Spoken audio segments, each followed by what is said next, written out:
The following video was originally made by ConnerTheWaffle and was removed for unknown reasons. Please note that I do not own this video, but rather sharing it because I made a video explaining why I disliked this video and wanted the audience to see the original.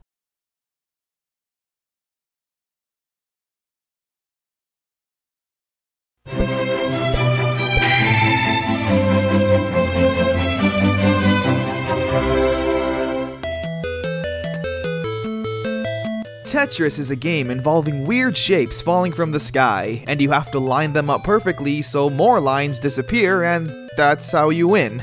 It's Tetris. My grandma knows what this game is. But what exactly is a Tetris ripoff? You sit there, probably not asking yourself because it's pretty self-explanatory. Well, hey, I'm glad you asked. A Tetris ripoff is any kind of puzzle game where you have to line up shapes and do stuff in one screen. Maybe the pieces fall from the sky. I don't know, it's like 3 AM and I'm really tired. So here are 10-ish Tetris ripoffs that are probably fun, and others that are probably not. Number 10, Kirby's Avalanche. Following in the tradition of every Kirby game ever, Kirby's Avalanche is a cute puzzle game in which weird slimes fall down and you have to line up 4 in a row by color. It's a pretty good strategy game using goo mechanics. Oh, look how scared Poppy Bros Jr. is. Don't worry, little guy, it's gonna be alright. Oh, maybe not. Hey man, that's your fault for sucking at the game. Get good! Your turn, Wispy. Oh man, you look super sad too. I feel like the villain here.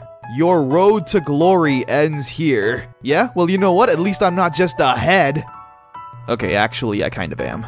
Hey, this game actually kinda looks familiar. Like, it's exactly the same game as Dr. Robotnik's Mean Bean Machine. Which, first of all, great name. And second of all, yeah, what the heck? This is exactly the same game, lining up 4 goo things to win. The only difference is that now we get robots that are stoned out of their mind.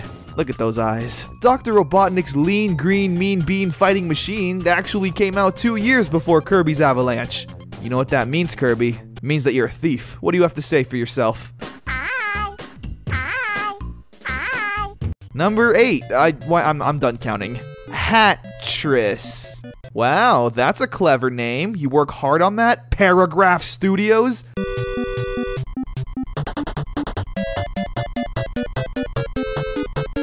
Oh wow. Hat stacking.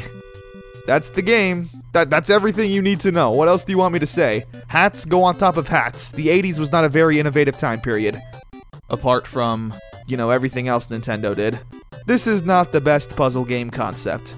Moving on, here's something called Weltris. Alright, please stop adding tris to the end of words. It's getting redundant, Tris. Wow, so your origin is what? You fell into a vat of redundancy?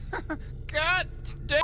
Weltris is like playing Tetris with a bird's eye view, looking down the board. Kind of like looking down, oh well, oh, okay, that's where the name comes from. It's kind of challenging, but at the end of the day, it just makes you wish you were playing regular Tetris. Also, for some reason, half the screen is covered up with random pictures of stuff. There was actually a really similar game on Virtual Boy, with the same top-down perspective. However, your eyes were always wanting to kick you in the face for playing the Virtual Boy, because the Virtual Boy looks like this. Who plays this? Who wants to play this for multiple hours at a time? Up next is Wordtris.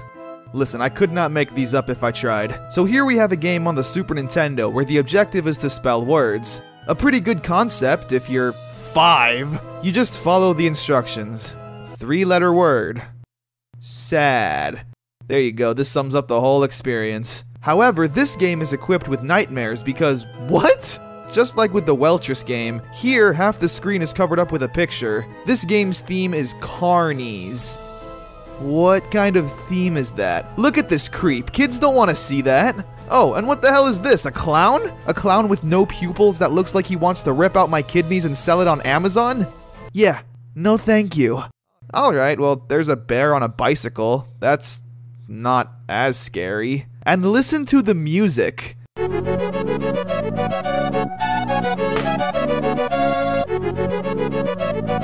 I think they wanted you to be uncomfortable. Here's a game called Wild Snake. It kinda sucks. Moving on. Now we have not Tetris. They almost got me. I almost looked right past this game because I was led to believe that this was indeed not Tetris. But it is.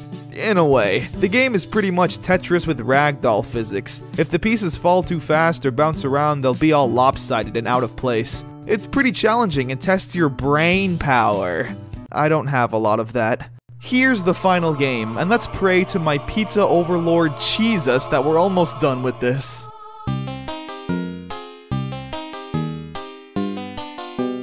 Faces Tris. Oh, come on with this! I'm sorry. Faces Tris is a PC game where faces fall from the sky and you have to line them up and create them as you see fit. Essentially playing God, and where you make people in your own sick, twisted imagination. Who in their right mind, or any mind for that matter, thought this would make a good concept for a game? I like how at the beginning there's a copyright notice, like, hey, we know this is the next big thing, please don't steal. There isn't even any strategy. Faces just come down and you have to think, oh okay, that probably goes with that. Get it together. So, there we go. Some random Tetris ripoffs. This was a very random topic to cover, but hey, we did it! Here's some unrelated Tales of Symphonia 2 footage. I'm just gonna let that play while I get some sleep. Good night, everyone. Good night.